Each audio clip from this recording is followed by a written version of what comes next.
Bismillah ar-Rahman ar-Rahim. Hadith number 801. وعن ابن عباس رضي الله عنهما قال قال النبي صلى الله عليه وسلم العائد في هبته كالكلب يقيء ثم يعود في قيئه متفق عليه. وفي رواية للبخاري ليس لنا مثل السوء الذي يعود في هبته كالكلب يرجع في قيئه.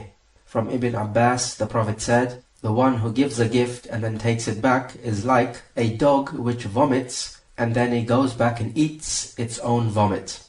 Muttafaqun alayh. And in the wording of Al-Bukhari, the Prophet said, an evil parable is not applicable to us, meaning us the Muslims. The one who takes back his gift is like a dog which eats its own vomit. Hadith 802. وعن ابن عمر وابن عباس رضي الله عنهم عن النبي صلى الله عليه وسلم قال لا يحل لرجل مسلم أن يعطي العطية ثم يرجع فيها إلا الوالد فيما يعطي ولده. رواه أحمد والأربعة وصححه الترمذي وابن حبان والحاكم. From Ibn Umar and Ibn Abbas, the Prophet said, it is not halal for a Muslim man to give a gift and then take it back, except the father. He is allowed to take back a gift which he gives to his child. This hadith is sahih. So these narrations are telling us that it is not permissible for you to give a gift and then take it back. And the Prophet has likened this action to a dog which vomits and then he returns to his vomit. So he eats back his vomit. So this is like you taking back your gift. So both of these actions resemble each other in terms of their ugliness and the disgust which they produce. The majority of the scholars say that after you have given the gift, it is haram for you to take it back. But what about a case where if you promise somebody to give him a gift and then thereafter you don't give him the gift? Majority of the scholars say this is makruh and it is not haram because a gift becomes binding after you physically take possession of the gift or after you give the gift physically to the recipient. Then it becomes binding and you're not allowed to take it back. As for if you promise somebody to give him a gift, but you don't give him, then this does not take the same ruling as taking your gift back because you didn't actually give it to him in the first place. Shaykh al-Islam Ibn Taymiyyah says that this is also haram because it comes under the category of breaking a promise, and breaking a promise, according to the correct opinion, is haram because it is one of the signs of the munafiqeen. So even though it does not come under the category of taking your gift back, which the Prophet likened to a dog eating its own vomit, however, the ruling is still haram on the grounds that you broke your promise and hence you are resembling the munafiqeen.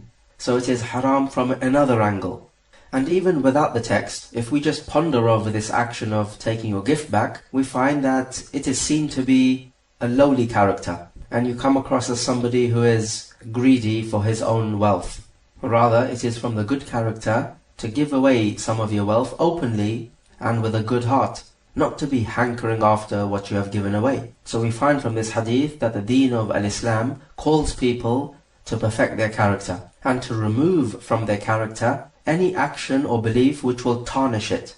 The Ahnaf say that taking your gift back after giving it is permissible and it is not haram because a dog eating its own vomit is not something which is haram for the dog. However, we say this is the wrong way to understand the hadith. The Prophet is giving this parable of a dog in order to make us averse from this action. And we know that the dog is from the most impure of animals. So look how the Prophet uses the parable of the dog to make people averse from this action. And when Allah Jalla wa Ala wants to discourage you from an action, He often resembles this action to an animal. For example, He says about the Yahud in Surah Al-Jumu'ah, مَثَلُ الَّذِينَ حُمِّلُوا التَّوْرَاةَ ثُمْ لَمْ يَحْمِلُوهَا كَمَثَلِ الْحِمَارِ يحمل أسفارا بئس مثل القوم الذين كذبوا بآيات الله والله لا يهدي القوم الظالمين. The likeness or the parable of those who were entrusted to follow the Torah and then they subsequently failed to do so, then their likeness is that of a donkey which carries huge burdens of books. So he's carrying all these books but he does not understand what is written in these books. So he's just unnecessarily carrying a load. Then he goes on to say, how bad or evil is the example of those people who deny the ayat, and Allah does not guide the wrongdoers. In Surah Al-A'raf, Allah Jalla wa Ala says, وَلَقَدْ ذَرَأْنَا لِجَهَنَّمَ كَثِيرًا مِنَ الْجِنِّ وَالْإِنسِ لهم قلوب لا يفقهون بها ولهم أعين لا يبصرون بها ولهم آذان لا يسمعون بها أولئك كالأنعام بل هم أضل أولئك هم الغافلون. We have created many from jinn and the ins for Jahannam. They have hearts wherewith they understand not, and they have eyes wherewith they see not, and they have ears wherewith they hear not. They are like the cattle, nay, they are even more astray. They are the heedless ones. So again, these people who are the kuffar, they have been likened to being even more astray than cattle. Likewise, Allah Jalla wa Ala gives a parable of a dog when He talks about the kuffar.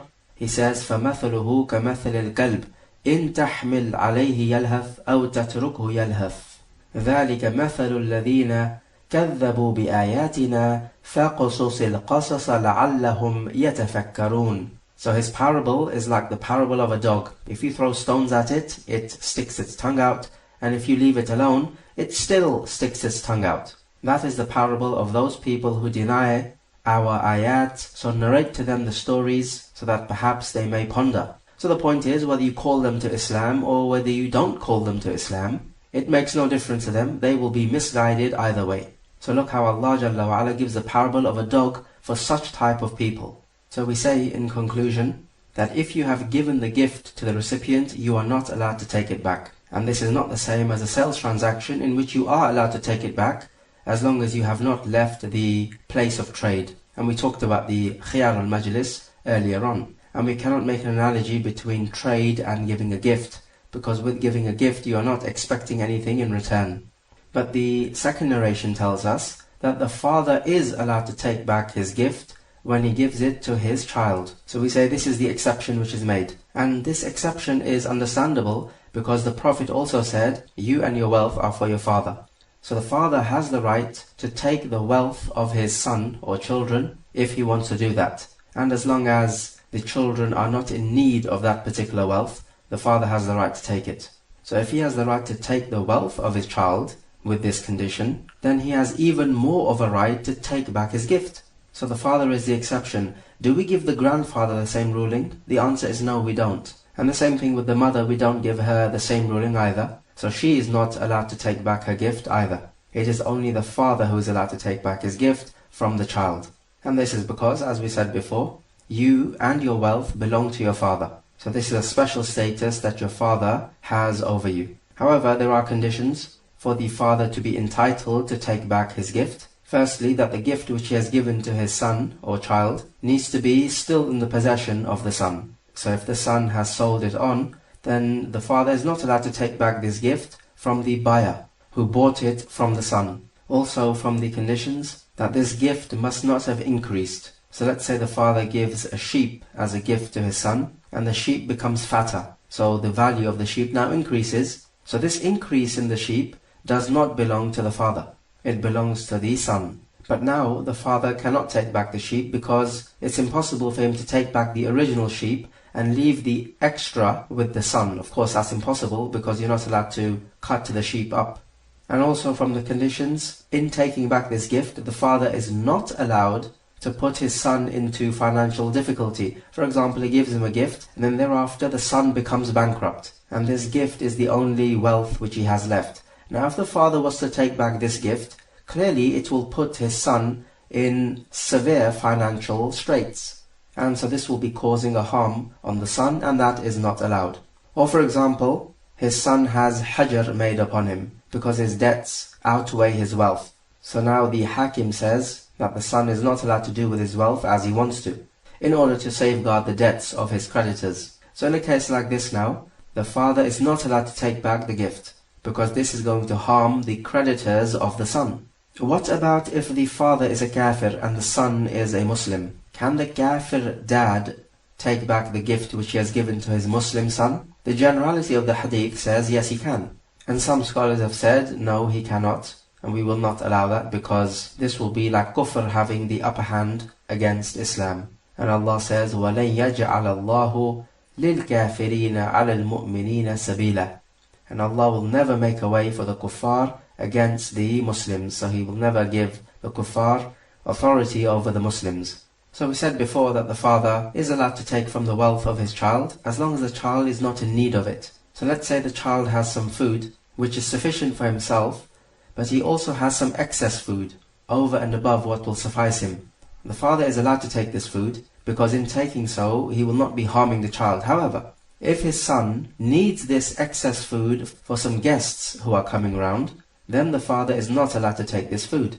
If a father gives his son a gift, let us say a book, thereafter, when the son takes possession of the book, is the father allowed to sell this book? We say no, because you're not allowed to sell that which is not in your possession. So the father is not allowed to sell this book unless he takes possession of it from the son. So he has to take the gift back first, then he's allowed to sell it. Otherwise, this comes under the ruling of selling something which is not in your possession. And of course that is haram. What about this situation? There is a debt which is owed to the son by another person. So the father of this son says to the debtor, I am freeing you from this debt, so you don't have to pay this debt back to my son, because I own his wealth, so therefore I have the right to free you of this debt. Is this permissible for the father to do? We say no. And the reason is because the father has not actually taken possession of this debt or this wealth which is owed to the son. So therefore the father is not allowed to do with this wealth as he wants to.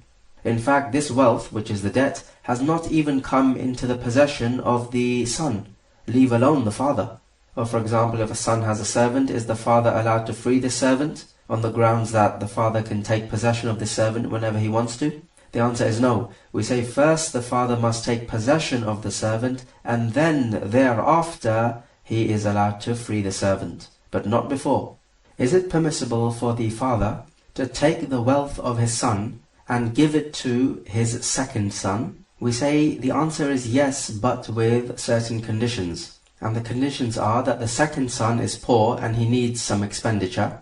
And the second condition is that the father is unable to provide for this second son, because the father himself is poor. So in a case like this, because it is obligatory upon the father to spend on all of his children, if the first son is rich, then the father is allowed to take some of the wealth of the first son and give it to the second son on the grounds that it is an obligation for the father to spend on the second son.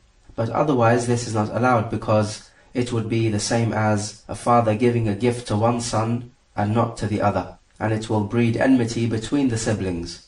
We mentioned previously that the grandfather and the mother do not have the right to take back the gift if they give it to their child or grandchildren. And the reason for this difference is simply down to the text. We say that the asl, or the original ruling about taking back the gift, is that it is haram, and we discussed this before. But when it comes to the father, we have a specific text for him, and we don't have any text for anyone else. And also we can reason it out. We can say that the father is the only one who is allowed to take the wealth of his children with the conditions which we mentioned. And of course we know that it is upon the father to spend on his children and his wife.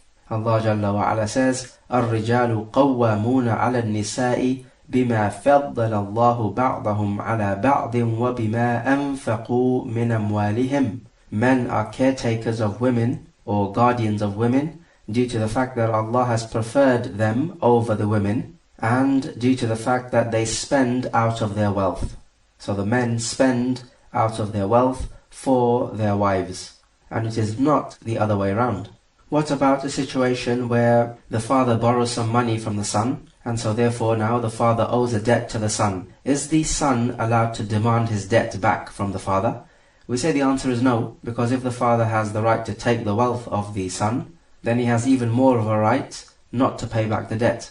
So if the son was to take the father to court and tell the qadi, the judge, that the father owes him a debt and he's not paying back, then the qadi will not pay attention to this. However, the same is not true for the mother. If the mother owes a debt to the son, then the son does have the right to take her to court and demand that she pays back the debt. This is in terms of whether it is halal or haram. As for in terms of whether this is good character towards the mother, then of course this is not good character towards the mother, that you should take her to court and demand your debt back. And some scholars may say that it is haram for the son to take his mother to court and demand the debt back, because of the fact that the Prophet said that your mother has 3 times more right to your good treatment and company than the father. But this is talking about good treatment and company. As for when it comes to demanding your debt back, then this is a financial matter and another issue entirely. And the difference between the mother and the father is that the father has the right to take the wealth of his child, as long as he does not harm the child, and with the other conditions, whereas the mother does not have this right.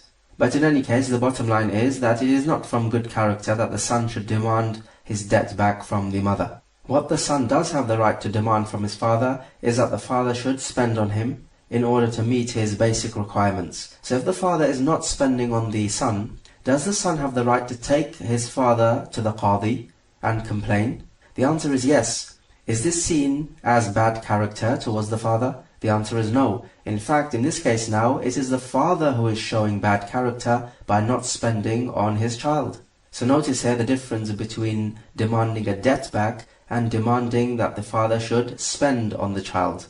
Hadith 803 وعن عائشة رضي الله عنها قالت كان رسول الله صلى الله عليه وسلم يقبل الهدية ويثيب عليها رواه البخاري. From Aisha, she says that the Prophet would accept the gift and he would give a gift back in return. Hadith 804 وعن ابن عباس رضي الله عنهما قال وهب رجل لرسول الله صلى الله عليه وسلم ناقة فأثابه عليها فقال رضيت؟ قال لا. فزاده فقال رضيت؟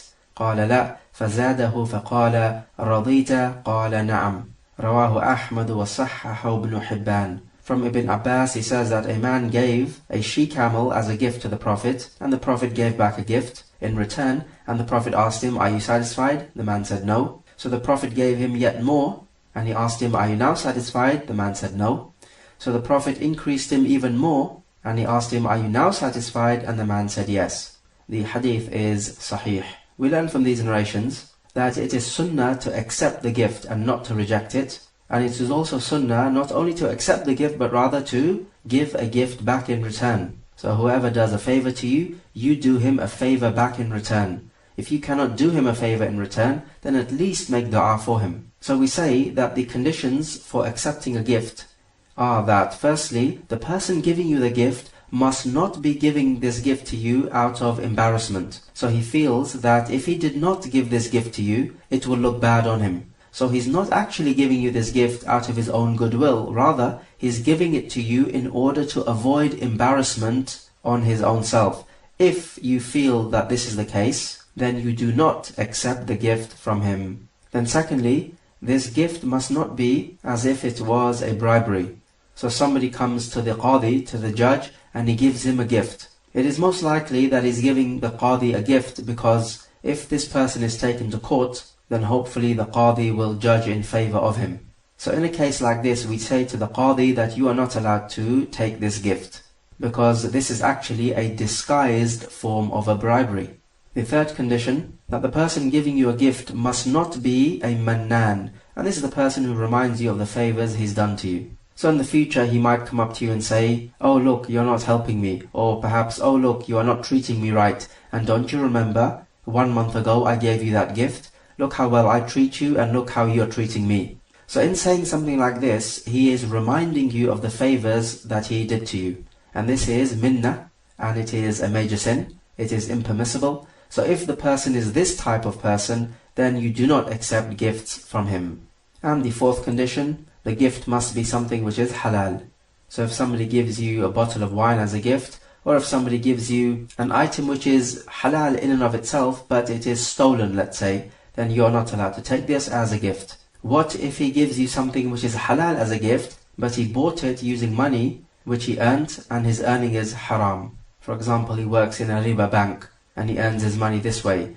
And with this money, he buys a book, which is halal, of course, and he gives you this book. Are you allowed to accept it? The answer is yes, you are. Even though it has been bought through haram means, because the haram earning, this sin is upon him. As for the transaction between you and him, this was simply him giving you a halal gift. And so from that angle, it is halal for you to accept it. And what proves this rule is when Barira was freed, some meat was given to her as a sadaqah, charity in the way of Allah. Now we know the Prophet is not allowed to consume wealth of sadaqah. He is allowed to take a gift, but not sadaqah. This is a ruling specific to the Prophet. So the Prophet wanted to eat this meat and he was told, but this meat is sadaqah. So how can you consume it? But then the Prophet said, هُوَ لَهَا صَدَقَةٌ وَلَنَا مِنْهَا هَدِيَّةٌ. It is a sadaqah for her, meaning for Barira, but it is a gift for us from her. So the two roots are different. The meat came to Barira as a sadaqah. This sadaqah, of course, is haram for the Prophet to consume, but it came to the Prophet from Barira by way of a gift, and it is halal for the Prophet to consume the gift. So we see here that the roots are different. We have two different roots. And so likewise with the other example we gave. A person earns haram money and he buys halal things from this haram money. If he gives you as a gift from this haram earning, then this is a gift to you that's halal for you to accept. The sin of earning the haram money will be upon him. And we cannot say it's the same thing because the two roots are different. So we say if these four conditions are met, then it is legislated for you to accept the gift. And not accepting the gift would actually be going against the regular sunnah. And some ulama say it is even wajib for you to accept the gift. And not accepting the gift will certainly make the donor sad, because he will feel that he has gone to so much trouble to give you a gift and you're just throwing it back at his face. And so obviously this is not from the perfect character which the deen of Islam inculcates into the people who practice the deen.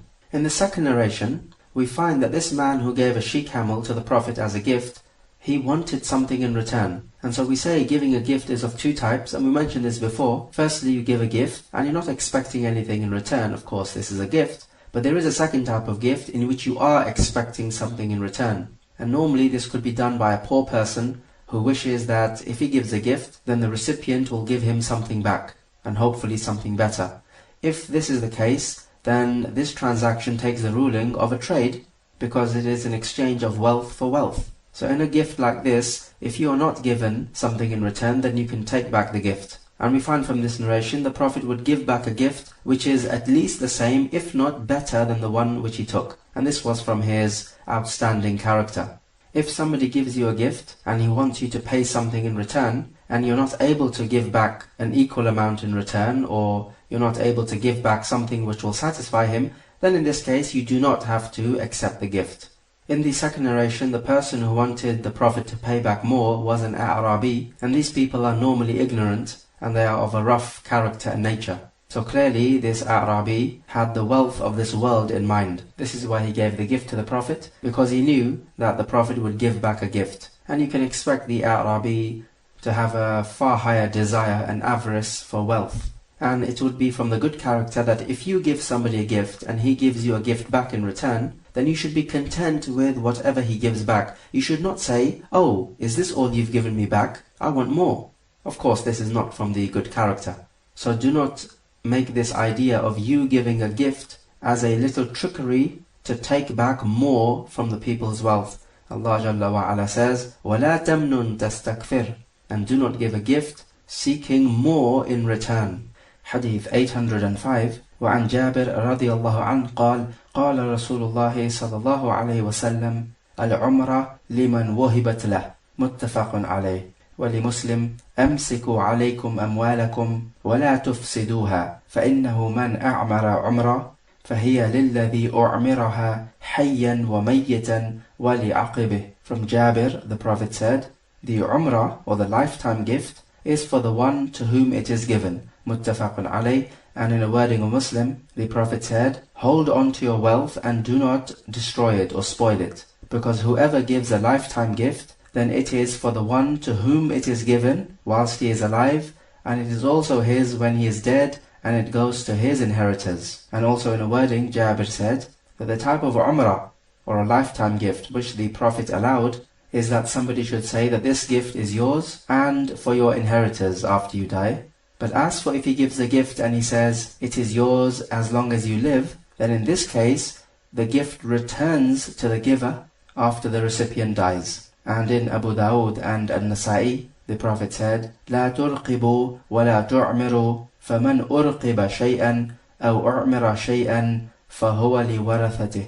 Do not give a ruqbah nor an umrah, because whoever gives these two, then it is for the one to whom it is given. Thereafter it goes to his inheritors. And all of these narrations are sahih.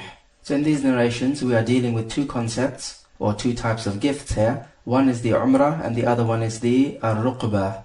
As for the umrah, it comes from umar, which means a life, and it is a gift given to somebody for his lifetime. And as for the ruqbah, it comes from muraqabah. It means to observe and wait for something. And it is when somebody gives a gift and he says that if you die before me, then this gift returns to me. And if I die before you, then you keep this gift. And it's called a ruqbah from observation because each person observes the death of the other so that he can keep the gift. So as for the Prophet forbidding the umrah, as we find in the narration of Muslim, he says, keep your wealth and do not spoil it. Then this does not mean to say that giving an umrah is haram. Rather, the Prophet is advising the people, do not just give away your wealth without pondering and without thinking about what you are doing with your wealth, because it could be that you regret what you've done, and this will lead to you spoiling your wealth. So as for the umrah, this is of three types. Number one, it is when a person says that this is an umrah, so it is for you, for your lifetime,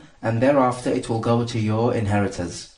Actually, an umrah by default will go to his inheritors because obviously the gift belongs to him. But the donor is saying it will go to your inheritors just by way of emphasis. Otherwise, the original ruling is it will go to his inheritors anyway. The second type is that he gives him an umrah, he says this is an umrah for you, and he does not stipulate any conditions, and this takes the same ruling as the first type, that this gift will belong to the one to whom it is given, just as we find in the first narration, al-umrah liman wuhibat lah. The umrah is for the one to whom it is given, and so when the recipient dies, then this gift goes to his inheritors. And the third type is that the donor says that this gift is for you as long as you live, but when you die, it will return back to me. So this is the stipulation he makes. And this is a permissible stipulation, as we find in a wording which we have just quoted, that if he makes the stipulation, then it returns back to the original donor. And the Prophet said, Al-Muslimuna ala shurutihim, that the Muslims are bound by their conditions. Likewise, Allah says, Ya ayyuhalladhina amanu, awfu bil-uqud. O you who believe, fulfill the contracts. And fulfilling the contract cannot be done without fulfilling the conditions of the contract. Likewise, the Prophet saying, Kullu shartin laysa fi kitabillahi fahuwa batil. Every condition contradictory to the Sharia is null and void. Which basically means that if a condition is not contradictory to the Sharia, then it is to be respected. Some scholars say that if he gives an umrah and he makes the stipulation that it will return to him after the recipient dies, then some scholars say that this condition is not to be fulfilled. However, the correct opinion is as we have stated, and this is the opinion which agrees with this narration, which we have just quoted in this chapter.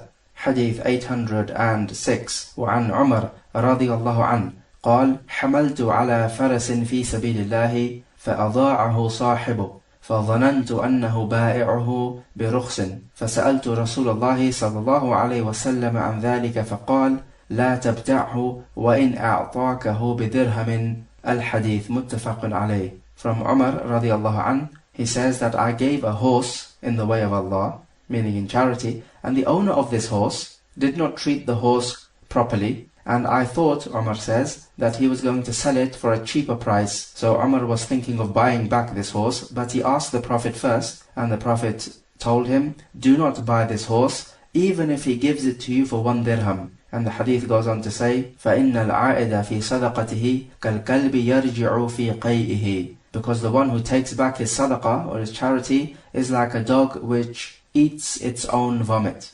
So we take from this narration, first of all, that it is permissible to give animals as a waqf. Because some scholars say you only give land or building as a waqf. However, we find that animals can be given as a waqf. In fact, in the narration which we took where Khalid ibn Walid did not give the zakah, and the Prophet says that he has kept back his chainmail and his weapons in the way of Allah, some scholars interpreted weapons to mean horse. So he has left his horse as a waqf in the way of Allah. But the point is that you are allowed to give animals like horses in the way of Allah Jalla wa Ala as a waqf. So it will be used by the mujahideen. We find in this narration that the person who took this horse did not look after it very well, and did not care for it too much, and he wanted to sell it for a lower price. And Umar thought of buying this horse back. And the Prophet is telling him here, you are not allowed to buy this horse back for a cheaper price, because this takes the same ruling as you taking back your sadaqah. One might ask here, but how is it the same as taking back your sadaqah? Because you're actually buying it back, you're not taking it back. We say if you buy your sadaqah back at a cheaper price, then it is as if you are taking back some part of your sadaqah. So let's say the horse is worth £1,000, and this person to whom you've given this horse as a charity is not looking after it very well, and he's going to sell it back for, let's say, £800. If you buy this horse back for £800, clearly you've given away £800, but it is as if you are taking back £200 worth of this horse. So you are taking back some part of the horse which you gave, even though you're spending £800, but it was worth £1,000 when you gave it free as charity. So you're taking back £200 worth. And it is for this reason you're not allowed to buy back your charity for a lower price, because it will take the same ruling as you taking back some part of the charity. And of course, taking back a charity which you have given, or taking back a gift which you have given, would resemble you to a dog which returns to its vomit and consumes it. And of course, we have said before, this is haram.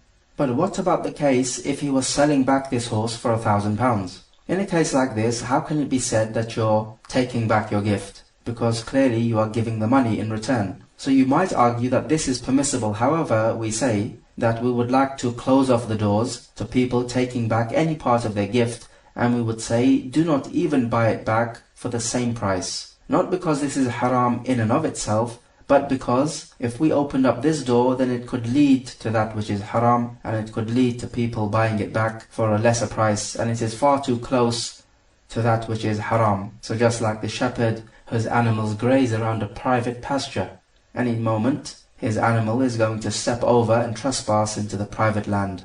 What about this situation? You gave this horse as a charity to him, and he sold it to another person, a third person. Are you allowed to buy this horse from the third person at whatever price it may be? The answer in this case is yes, and the price does not make a difference. Whatever the price is, you are allowed to buy this very same horse back from the third person. How is this? Because you buying the horse back from the one to whom you gave it would take the same ruling as you taking back some of your charity which you've given, if you buy it back for a lower price. But if you buy it from the third person, then it does not take the same ruling as you taking back your charity, because it is from a different person, so the roots are different. And this resembles the situation which we mentioned before, where some meat was given to Barira as a sadaqah, and of course the Prophet is not allowed to eat from the sadaqah, but in this case the Prophet said that it is a charity to her. However, from her to us it is a hadiyah, or a gift, and the Prophet is allowed to eat from a gift. So because the two roots are different, we say the two rulings subsequently are different. When you give a gift to somebody, should you want something in return? The answer is no. You should never give charity or a gift wanting something in return. Yes, it's true, if you are given it, then you are allowed to accept it, but you should not hanker after it. And this is the true muhsin. He does things simply for the sake of Allah Jalla wa Ala, as he says in Surah Al-Insan, إِنَّمَا نُطْعِمُكُمْ لِوَجْهِ اللَّهِ لَا نُرِيدُ مِنْكُمْ جَزَاءً وَلَا شُكُورًا. We only feed you seeking the face of Allah. We do not want from you, O human beings, any reward nor any thanks. The majority of the scholars have understood this hadith to be in terms of karaha, such that it is makruh to buy back your sadaqah. And some scholars say it is haram. And this appears to be the weighty opinion, because it takes the same ruling, as we said before, of you taking back some of your sadaqah. And this is what the Prophet alludes to at the end of the hadith in the full version, that the one who returns to his sadaqah is like the dog which returns to its vomit. Hadith 807. وعن أبي هريرة رضي الله عنه عن النبي صلى الله عليه وسلم تهادوا تحابوا رواه البخاري في الأدب المفرد وأبو يعلى بإسناد حسن. From Abu Hurairah, the Prophet said, give gifts to each other, you will love each other.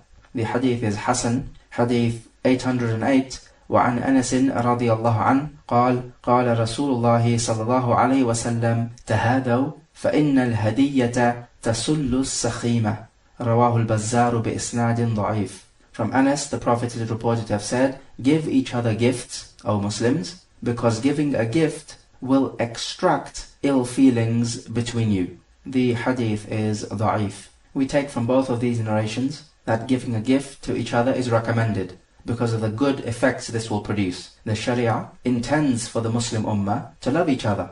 and giving a gift will produce this effect. Likewise, the Sharia intends for the Muslims to get rid of any ill feelings they may have towards each other, and giving a gift will produce that effect, even though that second narration is weak, but it is true in its meaning. And naturally, all humans have an innate propensity to love the one who does good to them. This is why it is recommended to give a gift, and this is especially important for a husband and wife. As for this relation, it is especially important to maintain the love and affection between them. And so we find from this narration also that the deen of Al-Islam is a deen of love and affection between its adherents. Allah Jalla wa Ala says, وَاذْكُرُوا نِعْمَةَ اللَّهِ عَلَيْكُمْ إِذْ كُنْتُمْ أَعْدَاءً فَأَلَّفَ بَيْنَ قُلُوبِكُمْ فَأَصْبَحْتُمْ بِنِعْمَتِهِ إِخْوَانًا. And remember the grace of Allah upon you, when you used to be enemies of each other, but He combined your hearts together, and through His grace you became brothers.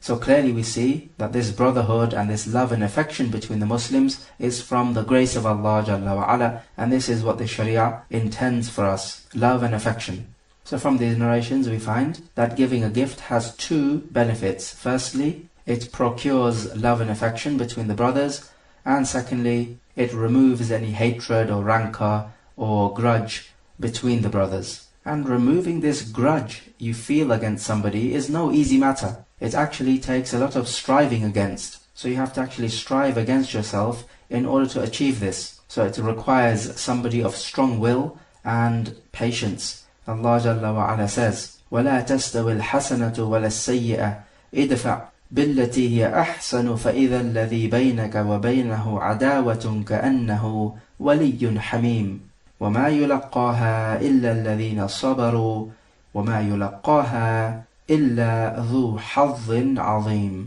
He says that the good action and the evil action are not equal. Repel the evil with that which is better, so that the one who had enmity for you would become as if he was a close friend of yours. And no one will be able to achieve this except those who keep themselves patient, and no one will be able to achieve this except those who have a great share. So these people have a great share of knowledge, of patience, of spiritual strength in order to treat well the person who treats you badly.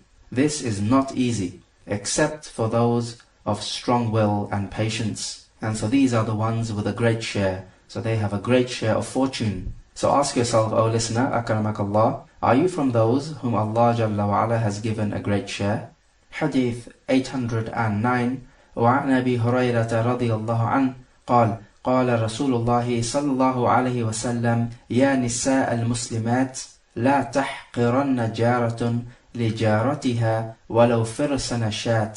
متفق عليه. From Abu Hurairah, the Prophet said, O women of the Muslims, one of you should not deem to be insignificant any gift which her neighbor gives, even if it is the trotter of a sheep. Muttafaqun alayh. So from this we learn that if anyone gives you any gift, do not deem it to be insignificant, because it is not the actual value of the gift which matters, it's the intention behind it which counts. And the intention of the one who is giving you a gift is that he wants to do good to you. And this intention alone is praiseworthy, regardless of the value of the gift. So even if it is a trotter of a sheep, it is not the value which matters, it's the intention behind it which counts. And we know between neighbors, they have a special right, and it is even more recommended to give a gift to your neighbor. As the Prophet ﷺ said to Abu Dharr, يا أبا ذر إذا طبخت مرقة فأكثر ماءها وتعاهد جيرانك. O Abu Dharr, when you cook gravy or broth, then put more water in it and make sure to give some to your neighbor, meaning take care of your neighbor. This is because when you put more water in it, it will make the gravy more substantial, hence you'll be able to give some share of it to your neighbor. So even when you cook food, give some part of this food to your neighbor. Your neighbor does have rights over you, regardless of his religion or way of life. Is it permissible for a woman to give a gift from the wealth of her husband without his permission? We say that if the gift she is giving is normal in the customs, and she knows that her husband is not the stingy type, then yes, she is allowed to give this gift, because it is normal in the customs for this amount of gift to be given. Of course, if the gift is so large that it might harm the husband, then she's not allowed to, and she has to seek permission first. But if she knows that her husband is stingy and he will mind, then in this case she is not allowed to give, and she should seek permission first before giving from the food of the house, because it is the husband who earns the food of the house traditionally. As for when it comes to her own personal wealth, then she can do with this as she wants to, as long as she is of a sound mind. And from this hadith also we find it is permissible to exaggerate in your speech, because the Prophet mentions specifically the trotter of a sheep. Of course, what the Prophet intends here is that however small the gift is, you must never belittle it. So the Prophet gave the example with the trotter of a sheep just by way of exaggeration. So we find that this is permissible to exaggerate in your speech to emphasize a matter. Similarly, in Sahih al-Bukhari, we have corroborating evidence where the Prophet ﷺ said, لو دعيت إلى قراع أو ذراع لأجبت ولو أهدي إلي ذراع أو قراع لقبلت. If I were invited to a meal of a trotter or an arm, I would accept. And if I were given a trotter or an arm of an animal as a gift, I would accept it. So the idea is that even if the gift is insignificant, you do not belittle the gift, because it is the thought behind the gift which counts. And you can also take gifts from the kuffar. The Prophet ﷺ took gifts, for example, from Uqaydir, from the city of Dawmat al-Jandal, who gave him some silk clothing, and the Prophet gave it to Ali and told him to distribute it amongst the women. So he accepted that gift. He accepted the servant girl Aariya from the Egyptian ruler Al-Muqawqis. And there are other such examples as well, where you can accept gifts even from the kuffar. There is an authentic narration in Sunan Abi Dawud where Iyad ibn Himar gave a gift to the Prophet, and he asked him, have you embraced Islam? And he said no. And the Prophet replied to him, Inni nuhitu an zabdil mushrikeen. I have been forbidden from taking the gifts from the mushrikeen. Now this instance is a particular instance. It is not the general rule, it is the exception. And maybe the reason why the Prophet did not accept the gift is because he wanted Iyad ibn Himar to embrace Islam and then give the gift, because Iyad ibn Himar was a friend of the Prophet in the days of Jahiliyyah. Hadith 810 وعن ابن عمر رضي الله عنهما عن النبي صلى الله عليه وسلم قال من وهب هبة فهو أحق بها ما لم يثب عليها رواه الحاكم وصححه والمحفوظ من رواية ابن عمر عن عمر قوله. From Ibn Umar, the Prophet is reported to have said, whoever gives a gift, then he has most right to take it back, as long as he has not been given a gift in return. This narration is authentic as a statement of Umar, not a statement of the Prophet. We said before that the gift is of two types. The first one is when you don't expect anything in return, and the second one is when you do want something in return, and this takes the same ruling as a sales transaction. So when it comes to the second type, if you are not given a gift back, then this narration is telling us that you have most right to take this gift back, and the situation is, as this narration says, you do have the right to take this gift back, because in a trade transaction, if you give your wealth and the other person is not going to pay you for it, then of course you don't have to give this wealth to him and you can take it back. So this narration is talking about the second type, it is not talking about the first type of gift. But the question now is, how do we know that if somebody gives you a gift, what type of gift he intends? Is it the first type of gift or the second type? We say we look at the indications. If, for example, you have a very poor person who needs wealth, and you find that he is giving you a gift, it is most likely that he wants a gift back. So this would be the second type. But as for if we have two friends who are about equal status financially, and if one of them gives a gift, then this is most likely to be of the first type, that it is simply a gift to show love and affection, and he's not wanting anything in return. So in this case, it is sunnah for you to give a gift in return. Of course, we talked about the conditions for you to accept the gift, and there are 4 of them. So if those conditions are met, then you should accept the gift and return a gift back as well. However, that person giving you the gift does not have the right to take it back, because this is not the second type of gift, it is the first type of gift. So if he takes back the first type of gift, then it is like the dog which returns to its vomit. Okay, let's take some review questions at this stage. So question number 1. Explain if it is permissible to purchase back the gift or sadaqah which you gave. Question number 2. Recall the 4 conditions for it to be permissible to accept a gift given to you? Question number 3. Explain what we mean by a ruqbah and an umrah.